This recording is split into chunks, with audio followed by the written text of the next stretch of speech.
बाल विवाह को लेकर सनातन धर्म में व्यापक रूप से कीचड़ उछाला जाता है। सनातन धर्म ने कभी भी ऐसी कोई प्रथा अथवा परंपरा नहीं दी है। सनातन धर्म में सभी ग्रंथों में लड़के के लिए 25 वर्ष का ब्रह्मचर्य अनिवार्य है। वर्णाश्रम धर्म में भी 25 वर्ष की आयु तक ब्रह्मचर्य व्रत को धारण करने की बात कही गई है। स्पष्ट है कि 25 वर्ष से पहले लड़के का विवाह करना धर्म की दृष्टि से अनुचित है।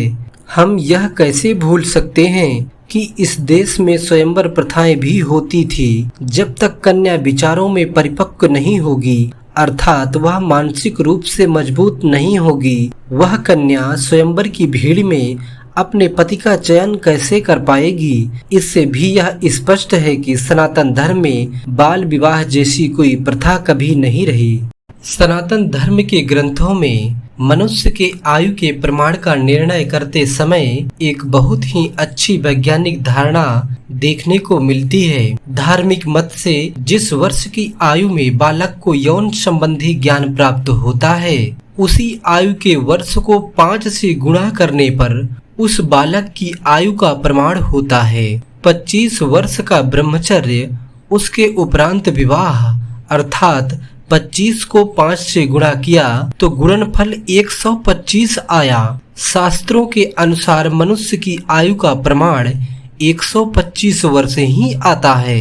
भारत सरकार ने विवाह की आयु को 25 वर्ष से घटाकर 21 वर्ष कर दिया है, जो धर्म की दृष्टि से अनुचित है।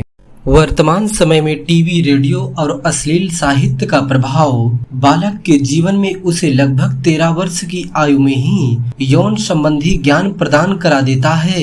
इस प्रकार मनुष्य की आयु 125 वर्ष से घटकर 13 गुणे 5 बराबर 65 वर्ष, अर्थात मनुष्य की आयु 65 वर्ष रह जाती है।